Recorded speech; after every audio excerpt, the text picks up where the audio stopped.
في الولايات المتحدة اعترفت الحكومة ب 574 قبيلة أمريكية أصلية، كل واحدة منها تمتاز بفرادتها الخاصة وبثقافتها وتاريخها وتقاليدها، ولكل منها سحرها ورونقها الخاص. ولاية أريزونا هي موطن ل 22 محمية للأميركيين الأصليين، وتضم محمية نافارو التي تعتبر المحمية الأكبر في الولايات المتحدة بمساحة تساوي مساحة إيرلندا، كما تضم محمية تونتو أباتشي وهي الأصغر بمساحة تبلغ 85 فداناً فقط.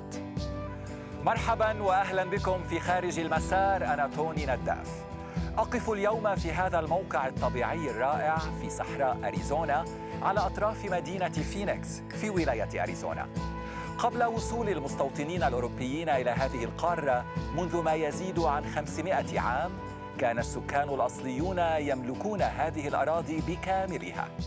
أما اليوم فتنحصر ملكيتهم للأرض على محميات بعينها تتمتع بنوع من الاستقلال الذاتي. إذا تحركت في أي اتجاه من هذه النقطة ستنتهي بك خطواتك في الغالب على أرض يملكها الأميركيون الأصليون. ومع أن هذه الأرض لا تشبه بتاتا ما كانت عليه في الماضي، إلا أن هؤلاء الناس المعتزين بأنفسهم يعملون اليوم على إحياء تراثهم فيها من جديد. سنلتقي هنا ببعض الأميركيين الأصليين وهم أحفاد لمن عاشوا هنا منذ آلاف السنين. سنسافر أيضاً شمالاً نحو كولورادو لمقابلة رجل حكيم من قبيلة يوت تربطه بأرض أسلافه روابط قوية.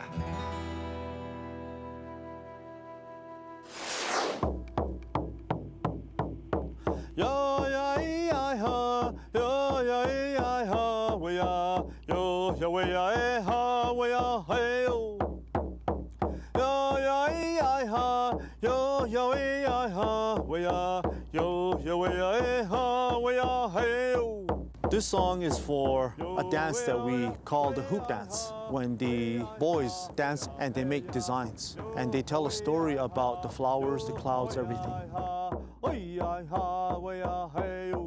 الثقافة والتاريخ هما أمران مهمان للأميركيين الأصليين، إذ يتم تناقل التاريخ من جيل إلى جيل عبر الحكايات والقصص، والعديد من هذه تروى شفهياً، بعضها يتحول إلى أغنيات والبعض الآخر إلى رقصات. راقص رقصة الأباشي هوب كيني دانكن حريص على نقل هذه التقاليد لأفراد عائلته.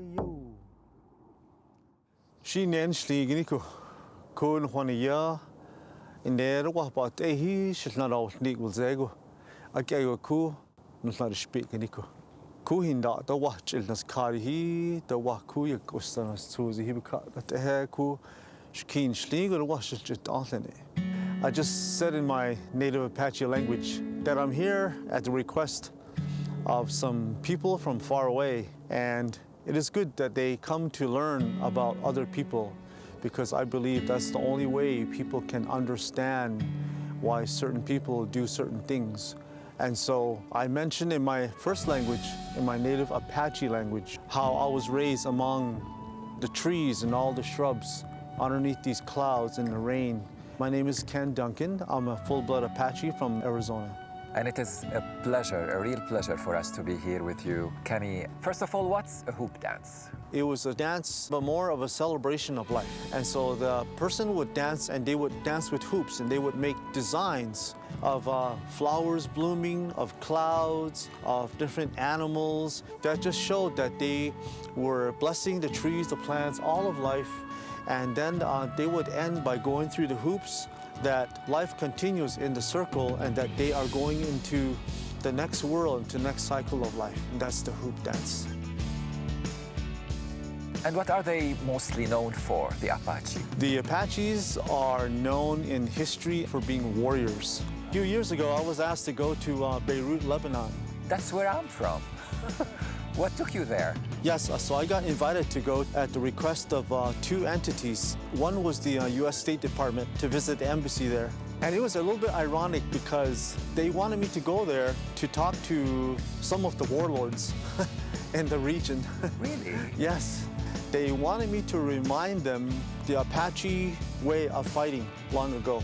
And Apache considered every warrior to be very essential, to be very important, and almost irreplaceable. So they wanted me to talk to the warlords and remind them that the Apaches long ago did not needlessly let their lives go. They did no suicide missions of any kind. They always wanted to live to fight another day, because if they ended their lives that one time, who's going to protect their families? Who's going to protect their wives and their children, or their brothers or sisters? And so it was very important for them to survive and fight another day. Doreen, you're Kenny's wife, but you belong to a northern tribe. Yes. Tell me, how did this happen? How did you meet? I'm originally from North Dakota, up near Canada is where my tribes are from. I'm Arikara, Hidatsa, and Mandan. My people live along the Missouri River. Ken and I met in Santa Fe, New Mexico. We are very blessed because we have 7 sons, we have 1 daughter, and we have 8 grandchildren.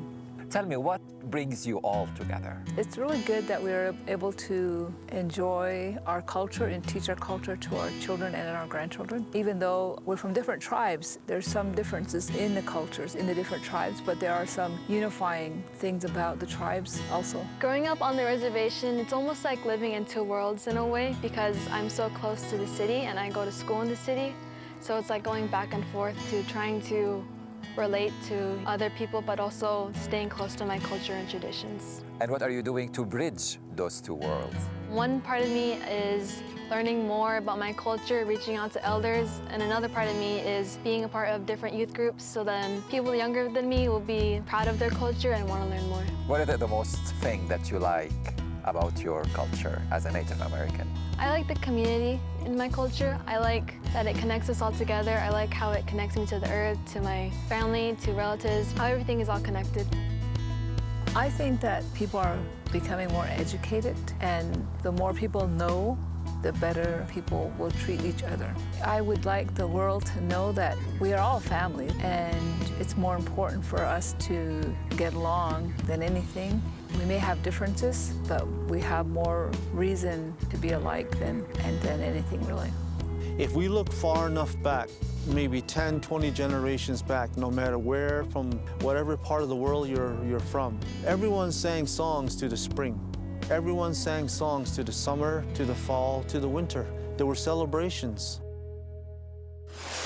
لن يكون منصفاً بحق الأميركيين الأصليين أن يتم إدراجهم جميعاً ضمن مجموعة ضخمة واحدة، إذ هناك العديد من الاختلافات والمفارقات التي نلاحظها بين ثقافة وتاريخ كل قبيلة وأخرى. غير أنه في هذا الجزء من البلاد تحديداً هناك قاسم مشترك يوحد كل تاريخهم.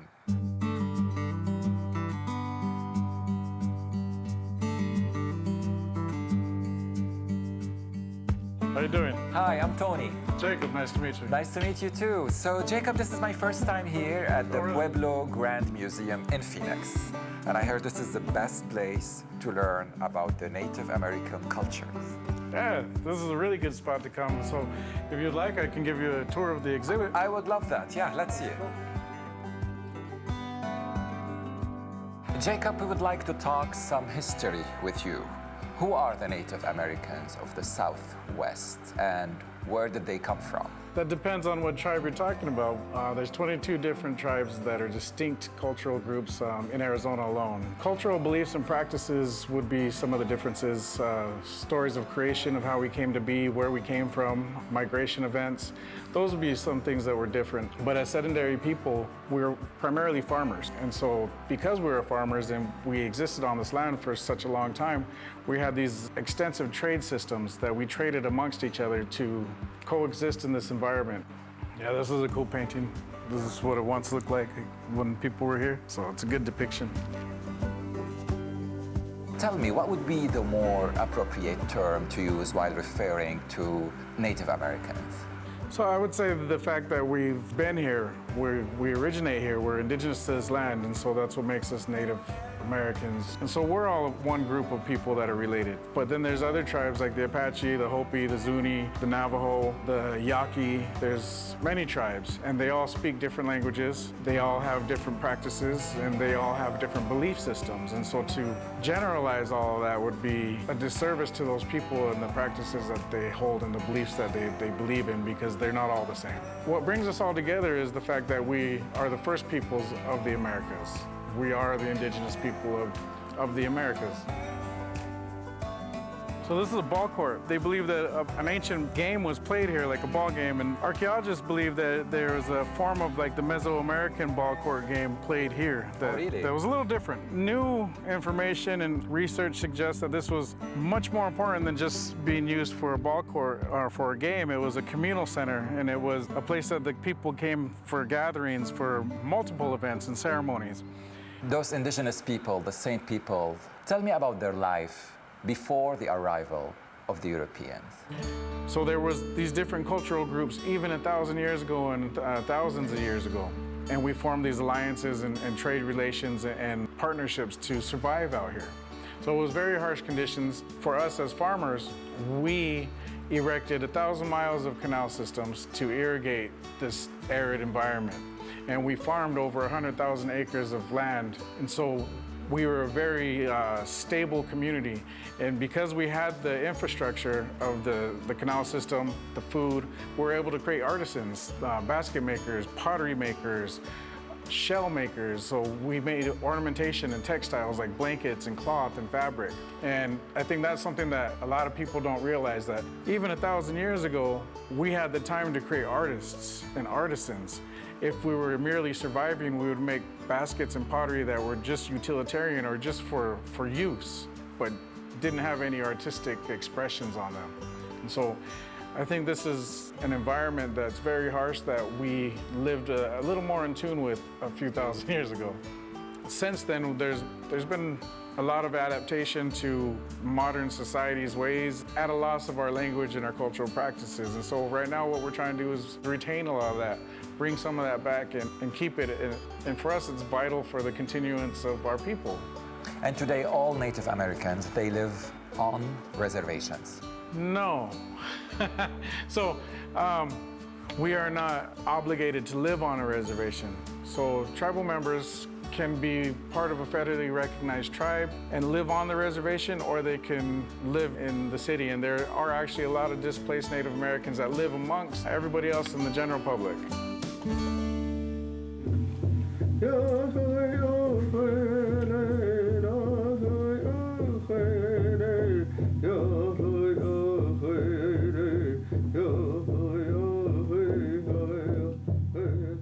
Music and dance are two of the most prominent components in the native culture. Tell me more about the significance of those two components. Our songs tell the stories of our people. We're an oral people, and so we have oral traditions. We didn't write down our history. It was shared through these stories and through these songs. So through the stories of our creation, it talked about how we came to be on this land, how these plants originated. And so it's a way of teaching our people and passing on that knowledge through song. And dance is communal. So when we gather, we celebrate together and we dance with one another. That's how we share who we are. Do you see any influence? Do you see any impression of the Native American culture on the rest of the world? Oh yeah, definitely. I mean, in the state of Arizona is the canal systems. And so we had this infrastructure that existed for over 1,000 years, and it was basically relined and reestablished to feed water into central Arizona. And without that infrastructure and without that ancient knowledge, Phoenix wouldn't be what it is today. So if you look at these houses, these are replicas of how the houses in construction was done when this was actually lived at. And so when the people lived here, this is the homes that they lived in. The typical houses.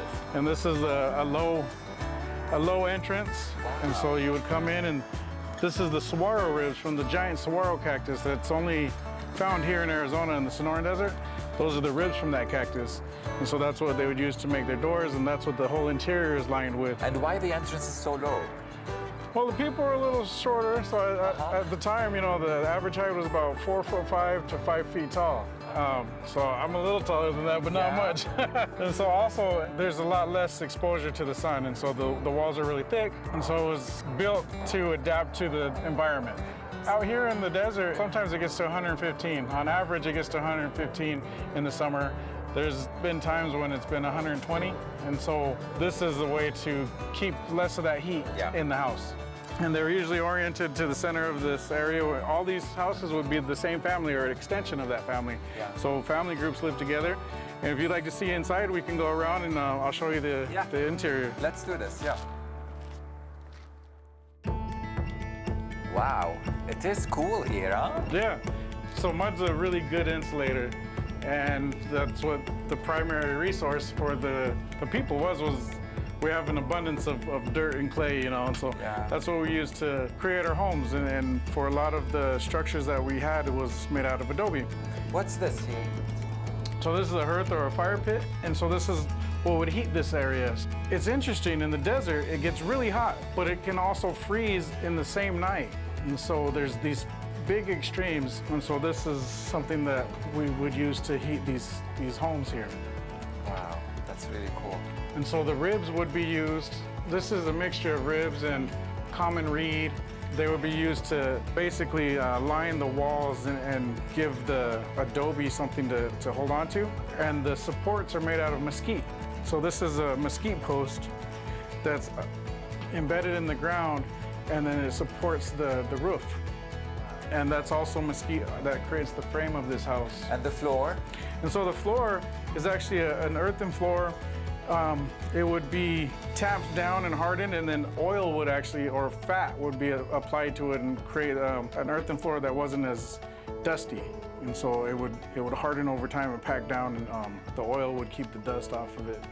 That's really impressive, and it tells a lot about their ways of life. Oh, right? yeah. And then this is an oya, what we call bita'a, or a clay pot. And you would use one of these mesquite branches like this that had 3 prongs on the top. And you would sit one of these in there and sit it either underneath the ramada or by the door. Fill this with water, and the cool air would come and actually act like a swamp cooler, if you will, or an AC in the summertime.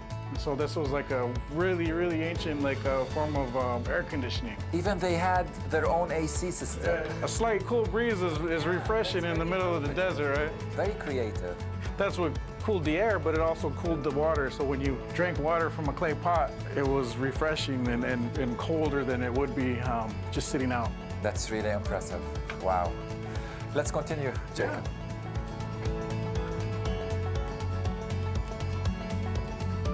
So this is an uksha.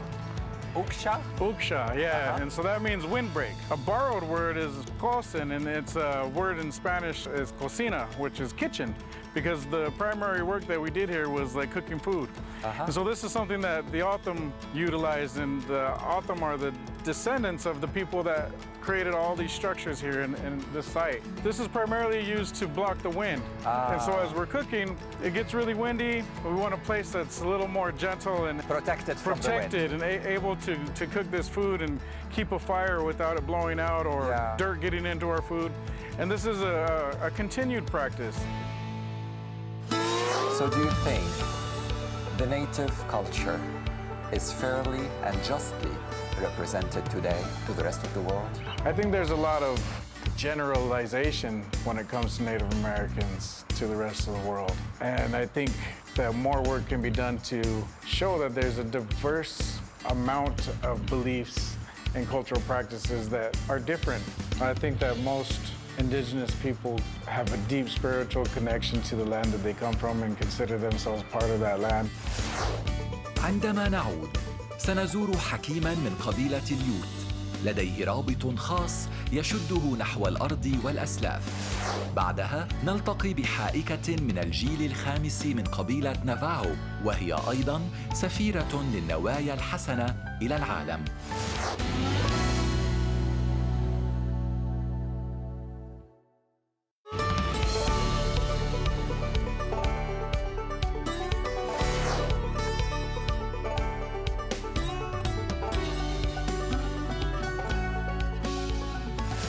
كاني فروست هو من حكماء قبيلة يوت.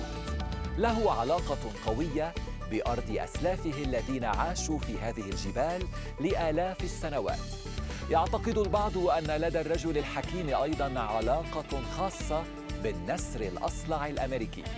فبحسب ما أخبرنا كاني نفسه، فإن الكثير من هذه النسور الصلعاء يأتي من كافة أنحاء القارة الأمريكية لزيارته، ليحط هنا على ما يلقب بشجرة النسر.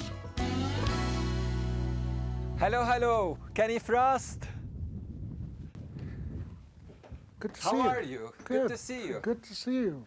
I heard you're the guardian of the eagle tree. Yeah. Do you have a minute to chat Yeah, and sure. tell me about it? Yes. Yeah, thank you. How can one introduce Kenny Frost? Tell me, who is Kenny Frost? Well, introducing myself, I would say Mike, the Goovin. Nina Nea, Kenny Frost. Mike means hello in the Ute language.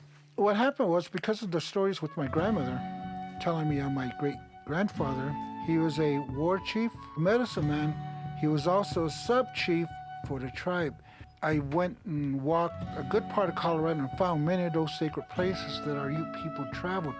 Sadly, I'm one of the very few, in fact, maybe the only one of the Ute people to know where these sites are. And tell us about the land you live on here in Colorado. What's so special about it? Actually, believe it or not, the Ute tribe or Ute people were one of the very few Indian tribes in the United States to still live within our territorial range, where we have always been since the beginning of time. In 1998, some cave explorers went to a cave and found human remains. We gave permission for them to go in. It was located on the White River National Forest in Colorado, in the Rocky Mountains. So the cave explorers went in, took the remains out, took it to Washington University, and they studied it. So he was 8,000 years old. It was the highest burial in the United States at over an elevation of 11,000 feet high, the highest human remains found in the United States. They were looking at him and they said, well, what do you think? How do you feel? What's the feeling you get from the human remains? I said, one thing I can tell you, he's very powerful. He lived up here at this elevation. He was very strong. He was a hard worker. And he came back. I performed a reburial ceremony because he was found in Colorado. And we believe he was an ancestor of Utes. Wow, what a beautiful property you have here. For how long you've lived here? I lived here for quite a while. All my life, pretty much. Nice. Yeah. So what's this here? This is eagle stuff. This is what's called a coup stick. So when the warriors long ago were fighting the army, they would tap the shoulder or the head of a soldier and they would ride back. And each time they did that, the warriors would get one eagle feather in their staff.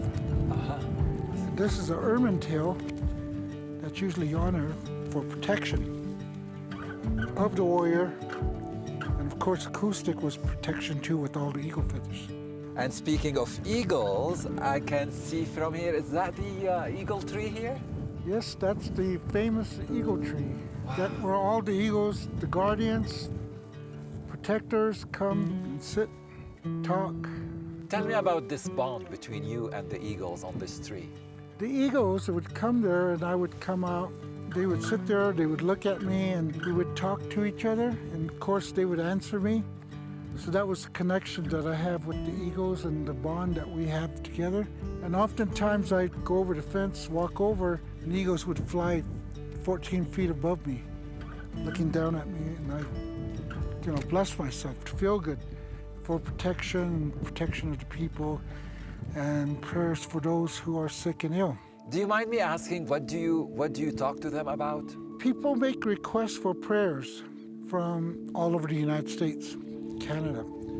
They would say, because of my eagle tree, they say a prayer for our family, say a prayer for our child, say a prayer for my husband, my wife. They're ill, and I would do that. I would come out, pray, and then I would say, send those prayers, those blessings to the people, wherever they may be. And then all of a sudden, an eagle would jump off the tree and take off to that general direction where the people are. Wow. And I would watch and I would say, thank you for answering those prayers and the blessings to help the people. Why do they keep on coming back? The eagles come here, they rest. This is their second home, away from home. Native people and our elders say whenever eagles come to your area or your home, they feel safe, that you're going to care for them, that you're going to honor them, that you're going to protect them. And they're also there to protect you too as well, because of the gifts that I have to help people. How do you feel when they're circling around you and flying over you? Do you feel like it's a blessing? How do you read this? How do you see in this? It makes you feel good. It brings warmth to the body or the inner soul, but you can feel the love and the power from the birds because they're there. Does it make you feel special? Because they don't do this with everyone, right? No, it makes you feel special. So I'm really fortunate to have the eagle tree and the eagles with me. And no matter where I travel in Western United States, I always have an eagle flying by me, in front of me, flying with me, guiding me.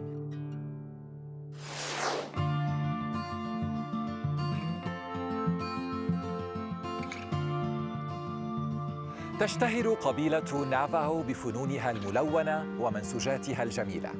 وباربارا تيلر أورناليس حائكة من الجيل الخامس من قبيلة نافاهو، وقد صارت منسوجاتها وأعمالها الفنية محط أنظار المتاحف الفنية وهواة التجميع.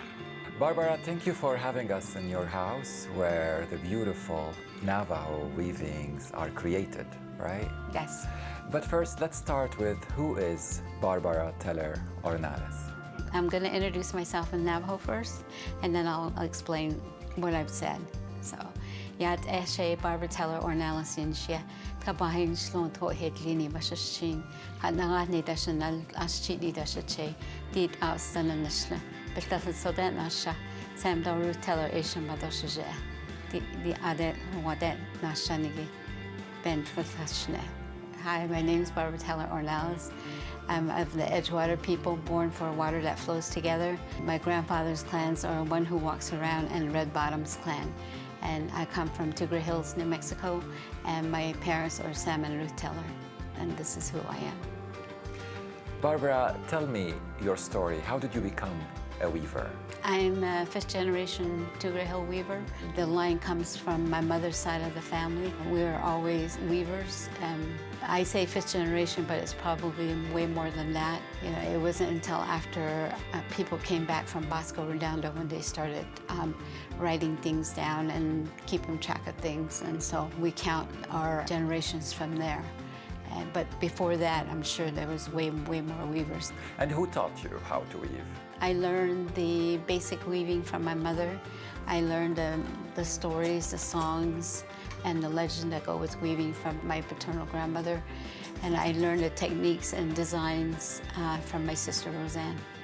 And today you're a master weaver. Tell me, how long did it take you to become a master? It took me a long time, you know, but to be a master, you have to learn how to prepare all your wool. You have to learn how to card and spin your wool, and you have to blend your colors together. You have to know all the basics. You have to do everything on your own, warping your looms, finishing your looms, and selling your weavings. All that entails being a master.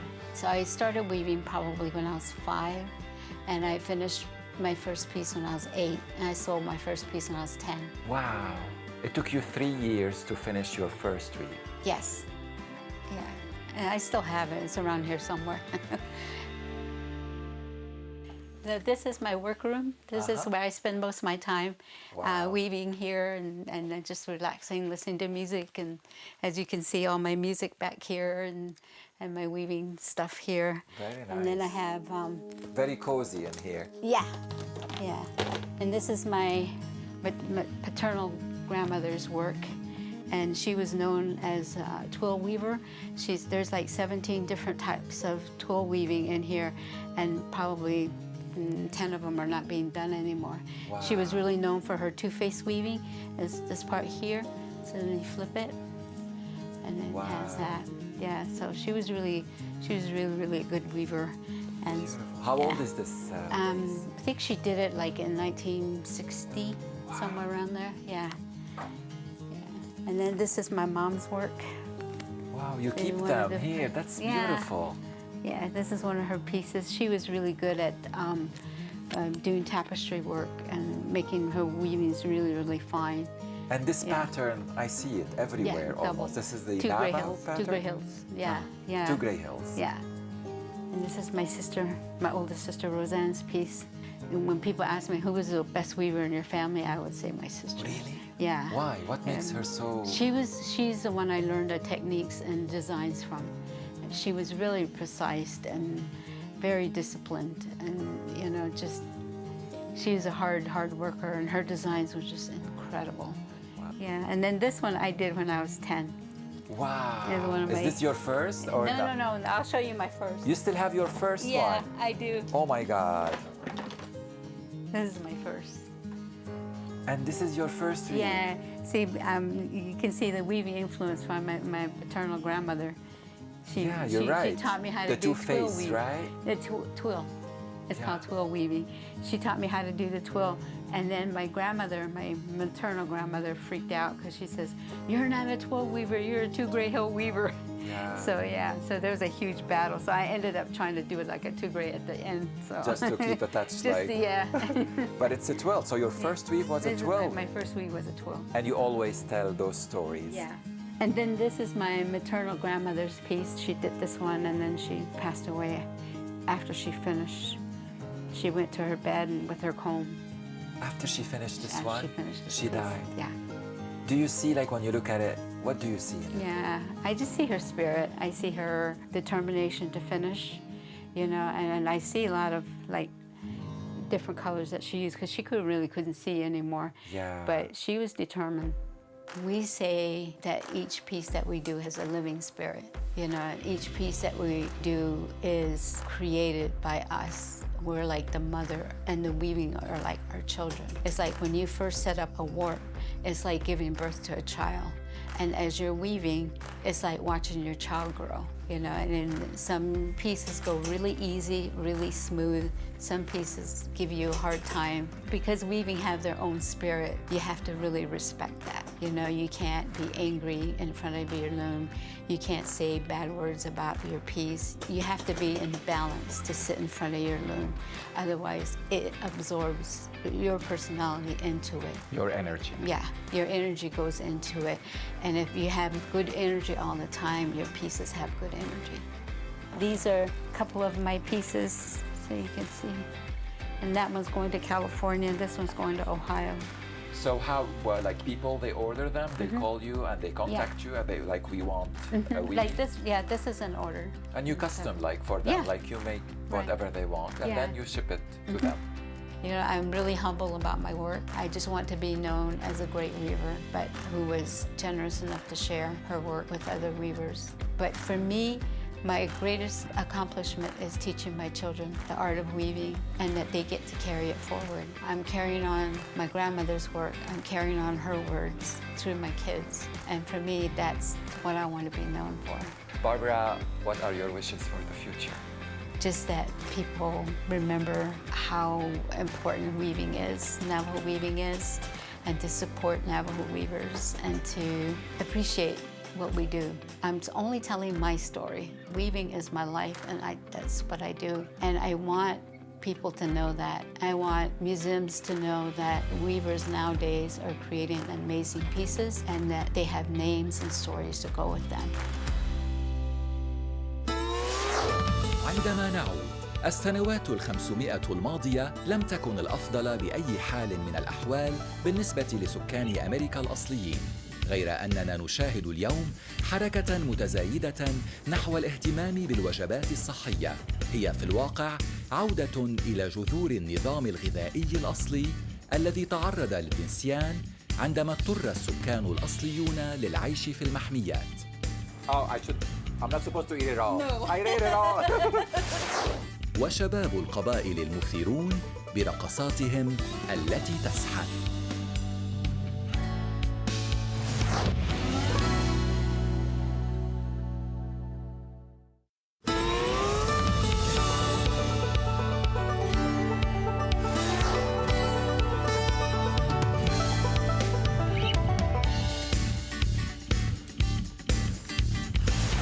عندما أرغم السكان الأصليون على العيش في المحميات تبدلت إمداداتهم الغذائية وحرموا من معظم مصادر طعامهم التقليدي. ولكن هنا في ولاية أريزونا يبدو أن رياح التغيير قد بدأت تعصف من جديد، إذ يسعى طهاة من الأميركيين الأصليين لتحقيق نوع من الاستقلال الغذائي داخل المحميات بالعودة إلى جذور النظام الغذائي الذي كان يتبعه أجدادهم. Hello. Hi. Twyla Cazador? Yes. I'm Tony. How are you? Hi, I'm Twyla. Nice to meet you. Nice to meet you too. It smells so good here. What are you cooking? Oh, I'm cooking some amazing Native American food. Oh, nice. I've never tried Native American food. Okay, well, come on in. I would love that. Yeah. Okay. Let's do this. Who's Twyla Cazador? Danawa Dawde. She not essentially St. Carlos Apache tribe bunchly. My name is Twyla Cazador. I'm a proud member of the St. Carlos Apache tribe. I grew up on the reservation, but away from the community. My parents are foragers and hunters and gatherers, and they're also employed people. We didn't grow up with purchasing food. We grew up with growing our food, going out and collecting, what my mother would tell us to collect or help her collect. Help me understand foraging. What does it mean exactly? So it's just knowing the plants. You go out throughout the seasons and there's always something to collect to eat. And if it's not picking, it's digging, or either it's climbing. And there's so many different ways of collecting food. Every culture has some type of connection to the land. All this food is included in our ceremonies. All the waters, the prayers, everything is all circled around food also. It's just a very beautiful connection with Mother Earth. Is it still alive, Oh, this yes. practice? We want to see healthier people and a healthier generation, because as Apaches, there's not many of us. And it's a big concern, the health of these people mentally, spiritually, and physically. Medicine plants are disappearing because people don't acknowledge them anymore. People are forgetting. We don't want to forget our relatives. They're helping us heal and help growing with this. For me, it's important because we just can't stay silent no more. And we have to help people heal in order for this earth to heal. We walk on Mother Earth, and she's never far from us, and that's her, no matter what's built on her. In our Apache way is that we say this earth, it don't belong to us. We belong to the earth, and we are going to take care of this earth so this earth can take care of us. Let's talk now about the traditional Western Apache diet project. What is it about? Okay, the Western Apache Diet Project is a project that began about 35 years ago. And it originally started with the Elders Council of the St. Carlos Apache tribe. And the Elders Council consisted of people that are in their 70s and 80s that were raised by their grandparents. Those elders was creating a database of information from them. And what I'm doing is extracting all the food information out of every interview. And I'm also visiting elders that are still here with us and learning more about those traditional food information and cataloging them. And how many types of food did you find? A lot. Really? Over 200 documented edible food species, and it's comprising of seeds, greens, tubers, fungi, minerals, different types of meats. So what are you preparing? I'm preparing a traditional dish called the Three Sisters. And what it is squash, corn, and beans. It's basically what grows together also for those that are doing traditional gardens. We're gonna saute it in a little bit of olive oil and let this brown just a little bit with a little bit of pinto bean and cilantro. Let's try it. The Three Sisters, right? Yes. Very good. Actually, you taste the ingredients, like they're really present. And very, very light. Yeah, without any additive, preservatives, no chemical, no coloring. It's all natural. I love it. You have a lot of people that really like this, and it's very popular in this side of the, in our communities.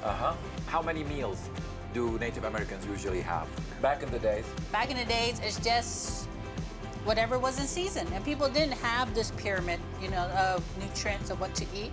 People just followed the season and whatever was available, they ate. Sometimes they only ate one time in a day. Sometimes they ate small portions throughout the day. What else I'm gonna taste today? Okay, we're gonna try our 3-leaf sumac sauce in grass-fed beef. Wow, sounds really delicious, this one. And it's made with our foraged desert onions.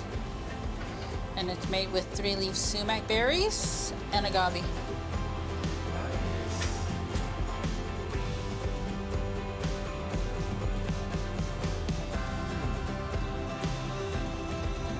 Oh my God, this is really good. It is. And it's sweet. It is naturally. How is it sweet? From the agave. From the agave. Oh my God, this is delicious. Wow, it's my first time tasting Native American food and I'm really impressed. It's delicious. It is. And how are you working now with this data that you have? Reintroducing it to the communities from the 4 Western Apache tribe, which is the San Carlos, Camp Verde, Tonto, and White Mountain tribe, and working with those, specifically with those 4 tribes because they're very connected with those foods. And it's teaching young people how to cook with these foods, where young people did not know about these foods. But you see excitement in families when they go back to trying some of these foods. And I see a lot of things here. What are these? Okay, I just brought these along just to show some of the food that we do carry in our community and landscape. And one of them is the desert prickly pear. I think you really love that. It's a dried desert prickly pear fruit. Wow. So the kids enjoy making this. They make it for after-school snacks or other programs. We'll come together, we'll collect them and make these dried fruit snacks. We have Apache squash, and so it's a giant gray squash, actually. And why are they called Apache squash? Because Apaches grow them. And this is the origin of these squashes. Nice. Okay, we have obet, it's called piñons, and then as you can see, the landscape we went around, you see some of the piñon trees. These are some of the piñon nuts and pine nuts that you can get in these areas. And can I eat this? Oh yeah, you crack them like sunflower seeds. Oh, and then wow. you eat the flesh inside of it. Oh, I'm not supposed to eat it all. No. I ate it all. Okay, So, just like sunflower Yes, seeds. just like sunflower. You crack the nut, Oh, okay, I see. You eat. Okay. then you eat the flesh. Okay.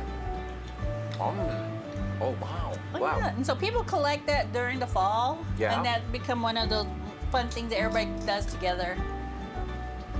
I'm getting better at it. Yeah, you are. It's really good. I like it. We have our desert acorn, which we grind up into a meal, which will be easier for you to eat. That's a whole nut. Then we grind into a flour, Yeah.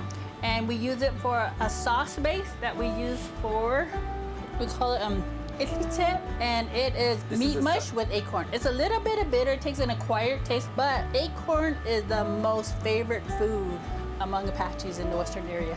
This one? Mm-hmm. Okay, I'll try it. Okay. Yeah, it is. Yeah. It is, and it is highly favored with our elders. So you'll see this in every ceremonies. We're going to talk about acorn. So with our acorn, we go language, song, ceremony, prayer, and foodways. 5 acorn. Okay, you see all the acorn trees outside? Yeah. So you can travel this whole entire globe for this acorn. You won't find it, but in original Apache boundaries. 100 years ago, a child that's 10 years old would have all that knowledge. As time went on, most of our young generation carry this, but our elders carry this. So together, they're able to help each other to re-bridge that knowledge and share that knowledge so that that knowledge will not disappear. This is beautiful. How would you describe the Native American food, the traditional one? What makes it unique? It's extremely healthy. It's high in nutrient, macronutrient, and I always compare it to a marathon runner's diet. Are you encouraging now everyone to be adopting this diet? We're just teaching people about it and making them aware that these foods are in our landscape and what's around us. When would you consider this project a success? When you feel like you accomplished the goal from the Western Apache Diet Project? When I'm no longer needed. The work we do is just like we're just scratching the surface. And what I see happening is not going to happen in my lifetime. It's not going to happen in my children's lifetime. It's going to happen generations down. And that, I cannot call it success but I can say that their life is going to be better than ours because we're reteaching people, and it takes time, like a plant, your seed, planting the seed, and I'm at the base. My daughter's here. The fruits are going to be in her grandchildren, my grandchildren, and that's what my goal is. I like to be remembered as a person that didn't give up and that I heal through my traditional ways and the knowledge of my ancestors. يفخر هؤلاء الراقصون الشباب الأقوياء بتقديمهم لثقافتهم العريقة من خلال فن الرقص. هم من قبائل النافاهو الأصلية، ويطلقون على مشروعهم الفني اسم مشروع السكان الأصليين. ورغم أنهم جميعاً من قبائل النافاهو، إلا أن رقصاتهم تعكس مختلف ثقافات القبائل التي عاشت هنا لآلاف السنين. هدفهم هو أن يعرف العالم أنهم أمريكيون أصليون حقيقيون، وأن لهم تاريخ عميق الجذور. Hello everybody, my name is Kenneth. I'm the CEO of Indigenous Enterprise. We started in 2015 locally here in Arizona. Started doing community college and elementary school performances, grew into doing festivals. Then we started traveling overseas and collaborating with big national artists like the Black Eyed Peas, Rob Thomas, and Redbone. And yeah, we're very happy to be here representing Indigenous culture.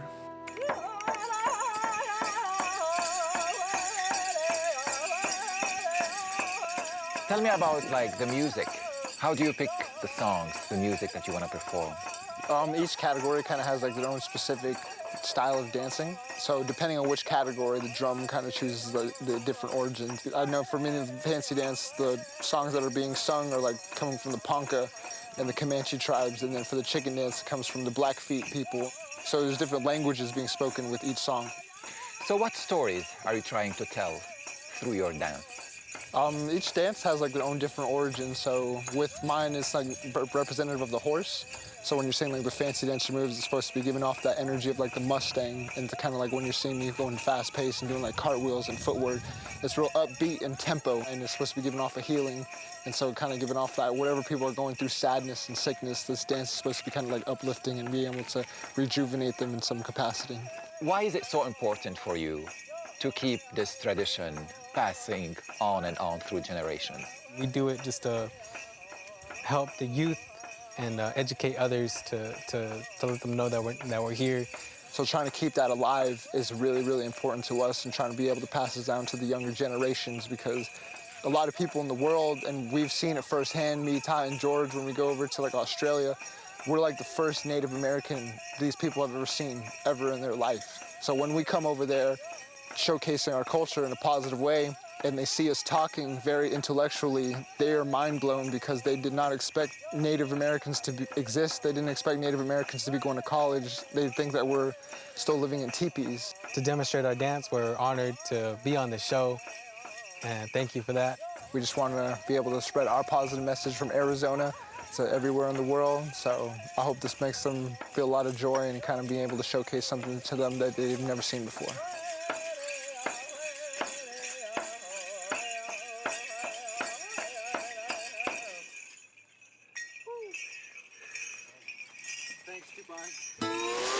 لقد عبرت مسافات طويلة للوصول إلى ولاية أريزونا لأجل فرصة اللقاء بأناس تنحدر أصولهم من الشعب الأصلي للولايات المتحدة.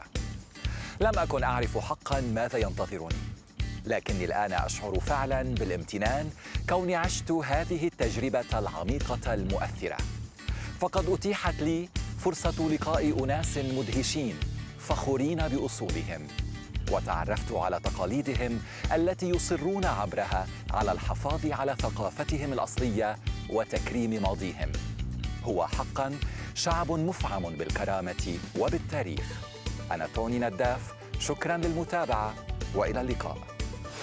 To the viewers who will be watching this program, I hope I brought some enlightenment to each and every one of you to open the horizons to the universe, to the teachings that we have to find within our heart, in our mind, using our voices to speak for the good of all people.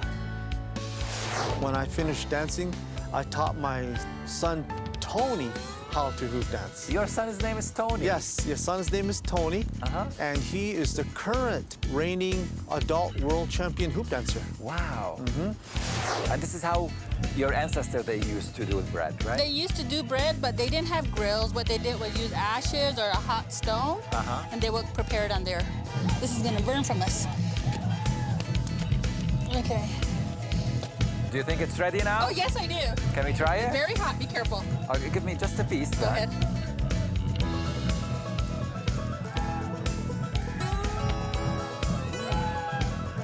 It's really good. Thank you. Yeah.